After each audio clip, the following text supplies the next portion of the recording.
Breaking news చూద్దాం. ఇప్పుడు తెలంగాణలో ట్రెండింగ్ టాపిక్ మారిపోయింది. అవినీతి అనకుండా ఏఈ నికేష్ కుమార్ వ్యవహారం.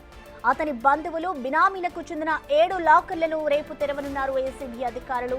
నికేష్ కుమార్ తో పాటు బంధువుల నివాసంలో కిలోకి పైగా బంగారాన్ని స్వాధీనం చేసుకున్నారు. గతంలో ఏసీబీకి ట్రాప్ అయిన సిసిఎస్ మాజీ ఏసీపీ ఉమామహేశ్వరరావుతో కలిసి నికేష్ కుమార్ సెటిల్మెంట్లు చేసినట్టు తేలింది. మే నెలలో నికేష్ కుమార్ ఏసీబీ ట్రాప్ తర్వాత లోతుగా దర్యాప్తు చేసింది ఏసీబీ. ప్రస్తుతం నికేష్ కుమార్ బినామీ ఆస్తులను గుర్తించే పనిలో పడ్డారు ఏసీబీ అధికారులు.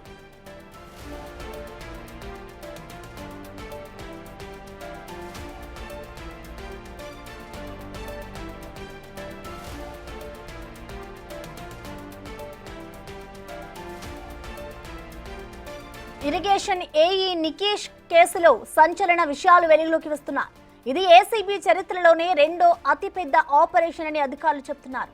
బఫర్ జోన్లో నిర్మాణాలకు అనుమతులు ఇచ్చి కోట్లాది రూపాయలు కూడబెట్టాడు ఏఈ నికేష్ కుమార్.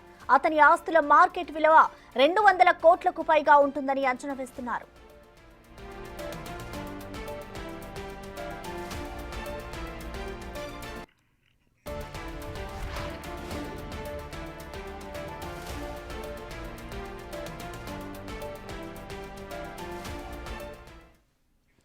దీనికి సంబంధించిన మరింత సమాచారాన్ని మా ప్రతినిధి సురేష్ లైవ్ ధర అందిస్తారు. Suresh, over to you.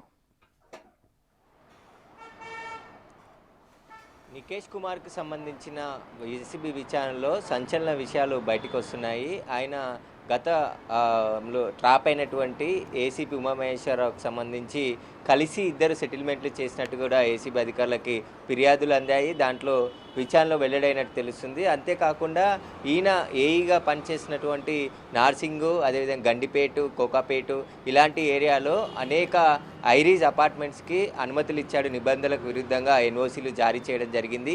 ఆ ఎన్ఓసీలతోనే మిగతా పర్మిషన్స్ అన్నీ కూడా రియల్టర్లు సంపాదించినట్టు తెలుస్తుంది. దీనికి సంబంధించి ఒకవైపు విచారణ కొనసాగుతూనే ఇతనికి సంబంధించిన బంధువులు 19 మంది ఇళ్లలో నిన్న సోదాలు చేయడం జరిగింది. అక్కడ బంగారంతో పాటు కొన్ని ఆస్తుల డాక్యుమెంట్స్ని స్వాధీనం చేసుకోవడం జరిగింది.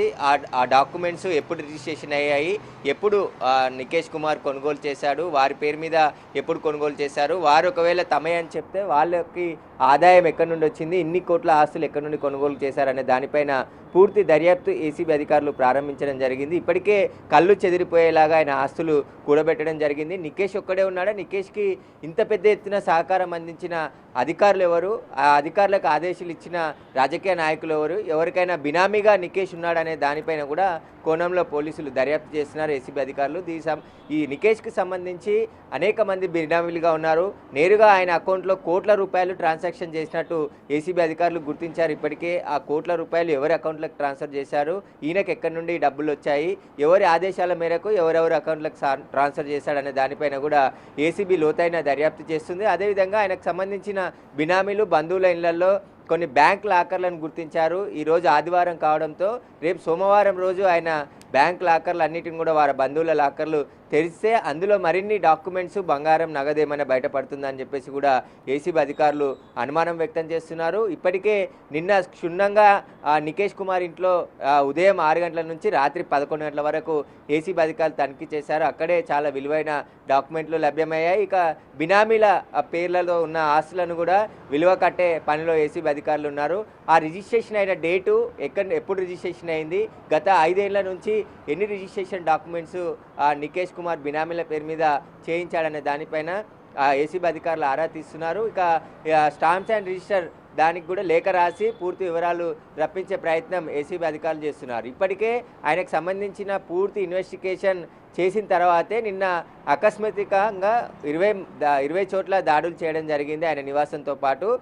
20 చోట్ల కూడా చాలా భారీగా ఆస్తుల డాక్యుమెంట్లని గుర్తించారు. చాలా ఖరీదైన విల్లాలతో పాటు కమర్షియల్ కాంప్లెక్స్లు, 2 కమర్షియల్ కాంప్లెక్స్లు ఆయన పేరు మీద ఉన్నాయి, వాటిని కూడా గుర్తించారు. అక్కడే లక్షల రూపాయల కిరాయిలు వస్తాయి, వాటి విలువ కోట్లల్లో ఉంటుందని చెప్పేసి కూడా ఏసీబీ అధికారులు గుర్తించడం జరిగింది. వాటితో పాటు ఒక 3 ఖరీదైన కార్లు కూడా నికేష్ కుమార్ వాడుతున్నట్టు తెలుస్తుంది. తన భార్య తాను తిరగడానికి 3 కార్లు వినియోగిస్తున్నట్టు తెలుస్తున్నది. ఇక ఆయన నివాసం ఉన్నటువంటి అపార్ట్మెంట్లో కూడా చాలా ఖరీదైన ఫ్లాట్ అది 3 కోట్ల రూపాయలు పెట్టి బినామీ పేరు మీద కొనుగోలు చేశాడా లేదంటే అద్దెకున్నామని చెప్పేసి ఏసీబీకి చెప్పినప్పటికీ అది కూడా బినామీ పేర్లపై కొనుగోలు చేసి అక్కడే ఉంటున్నట్టు ఏసీబీ అధికారులు అనుమానిస్తున్నారు. వాటన్నిటికి సంబంధించిన డాక్యుమెంట్స్ని అయితే ఒకవైపు పరిశీలిస్తున్నారు. ఇప్పటికే నికేష్ కుమార్ని చెంచల్గూడ జైలుకు రిమాండ్కి తరలించారు. రేపు ఏసీబీ కోర్టులో కస్టడీ పిటిషన్ వేసిన తర్వాత వారం రోజుల పాటు నికేష్ కుమార్ని కస్టడీకి ఇవ్వాలని చెప్పేసి కూడా ఏసీబీ అధికారులు కోరనున్నారు. ఆ కస్టడీకి తీసుకున్న తర్వాత విచారించి ఈయనకున్న లింకులన్నీ కూడా బయటికి తీసే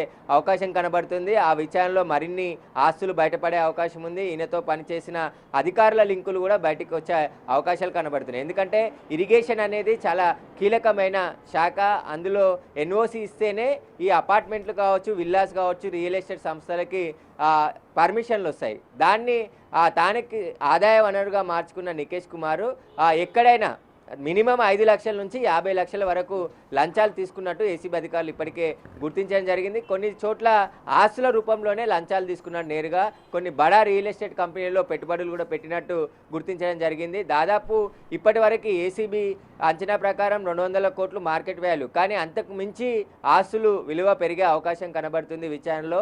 ఈయన బినామీల లెక్కలు కూడా తేల్చే పనిలో ఏసీబీ అధికారులు ఉన్నారు. అసలు నికేష్ కుమార్కి ఇరిగేషన్ డిపార్ట్మెంట్లో ఇంత పెద్ద ఎత్తున అండదండలు అందించిన అధికారులు ఎవరు? ఇరిగేషన్ శాఖ గతంలో ఎందుకు గమనించలేకపోయింది?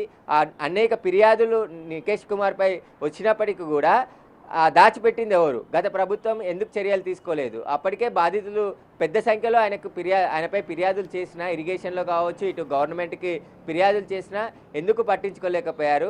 ఈయన వెనకాల ఉన్న అదృశ్య శక్తి ఎవరు అనే దానిపైన కూడా ఏసీబీ ఫోకస్ పెట్టింది. ఇప్పటికే అన్ని కోణాల్లో ఈ కేసును దర్యాప్తు చేస్తున్నారు.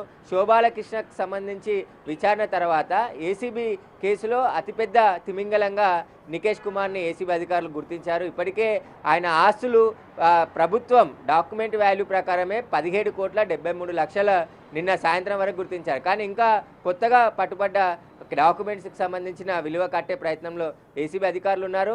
ఆయన లాకర్లు రేపు తెరిస్తే మరిన్ని ఆస్తులు బయటపడే అవకాశం కనబడుతుంది. బినామీల పేర్లపైన ఎక్కువగా వాళ్ళ అత్తగారు సంబంధించిన కుటుంబ సభ్యులపైనే ఆస్తులు కొనుగోలు చేసినట్టు ఏసీబీ అధికారులు గుర్తించడం జరిగింది. ఇక విచారణ అయితే వేగవంతం చేస్తున్నారు.